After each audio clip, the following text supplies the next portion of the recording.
Hey everyone, welcome back to my channel. Today, I'm diving into the DJI Osmo Nano.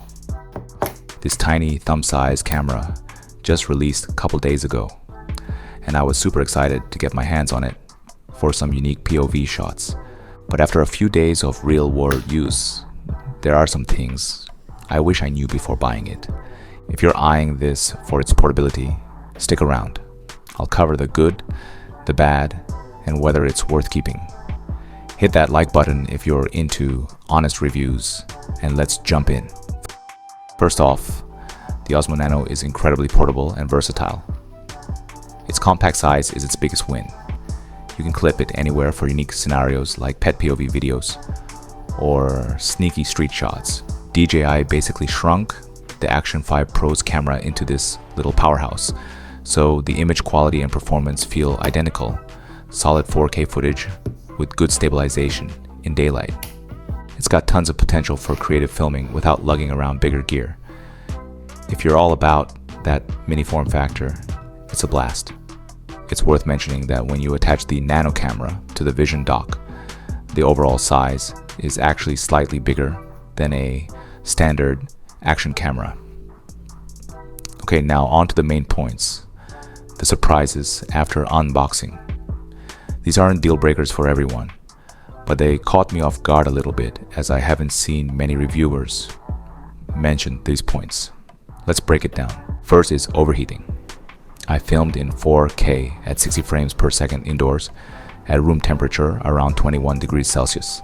And after 35 to 40 minutes, it got hot and shut down automatically.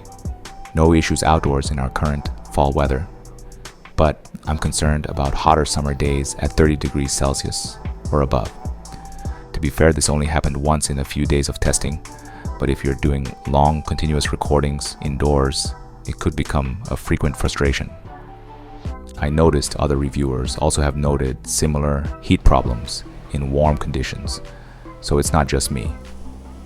Second is waterproofing concerns with the dock. The camera itself is waterproof up to 10 meters, which is great, but this Vision dock part isn't fully sealed. Since I plan to use it near ocean, salt water could corrode the connection pins over time. I'm concerned the salt eating away at the connecting ports if not rinsed properly. For beach walks or wet environments, I'd have to dry it meticulously before docking, which adds hassle in the long run. The third thing is the constant detaching and flipping. Because there's only one screen on the dock, I found myself often flipping the camera orientation. For forward shooting, the screen of the Vision dock faces me. For vlogs, I need to detach, rotate, and reattach to face the same way. It's annoying and not as seamless as I expected. It could be a workflow killer for fast-paced shooting for some users. The fourth one is no webcam mode. And coming from Action 4, I assumed it'd work as a webcam via USB-C, especially with the detachable design for wireless potential.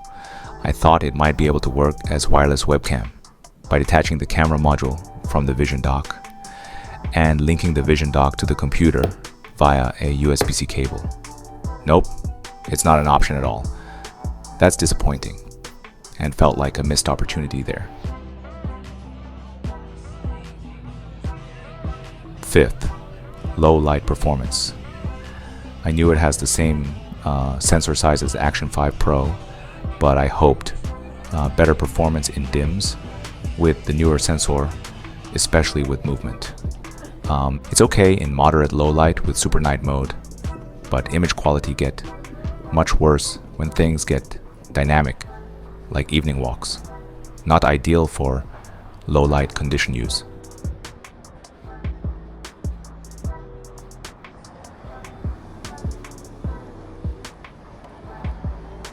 Sixth is the accidental touches on the viewer dock screen. The screen on the Vision dock modular is very sensitive and easy to touch by accident. When I detach the camera and slip the Vision dock into my pocket to free up my hands, the fabric can accidentally brush against the screen, potentially swiping it and navigating into the storage section, nearly formatting my SD card. So users need to be cautious about where they place the dock during use. It's something I didn't anticipate. 7th, users don't have option to record videos directly into the SD card. I thought I'd need to offload files to an SD card via the dock. Turns out you can attach the camera to the Vision dock, plug USB-C cable into the dock, and transfer it directly to your computer. No SD needed. For my 128GB model, that's plenty of space. So I could have skipped the card and saved some money. Wish I'd known that up front. 8th, limited audio options and external device recognition. The Nano doesn't recognize external audio devices via the USB-C port on the Vision dock, meaning third-party audio transmitters or mics won't work at all. I tested my third-party wireless mic on Nano, and it wasn't recognized. It's a real bummer for anyone wanting flexibility. Many reviewers mention when using DJI's mic via Bluetooth, the preview option on the Vision dock shuts off if you detach the camera. No live view without reattaching. This minimalist camera is supposed to be simple, but DJI really should have given options for third-party mics. 9th, no standalone file access on the Vision dock. Once you detach the camera module, you cannot offload or view files from the SD card or internal storage inside the camera using just the dock. You have to reattach the camera to the Vision dock to access the files. It's another workflow snag that makes the modular system feel less independent than I expected. Now it comes to final one, which is the non-swappable battery. 200 minutes max shooting time is fine for short trip, but it's not for a all-day use. You will need a power bank for full-day outdoor activities. Long-term battery capacity degradation is also a worry. I concern the overheating issue here might speed that up. The Osmo Nano has huge potential, but for me, the overheating, low light limitations, and accidental touches on the Vision dock screen are deal breakers right now. Reviewers don't always highlight these downsides, but they're real for everyday use. I feel the Osmo Nano is DJI's first try on the figure size camera field, and it's not a matured product. If you're okay with the trade-offs, go for it.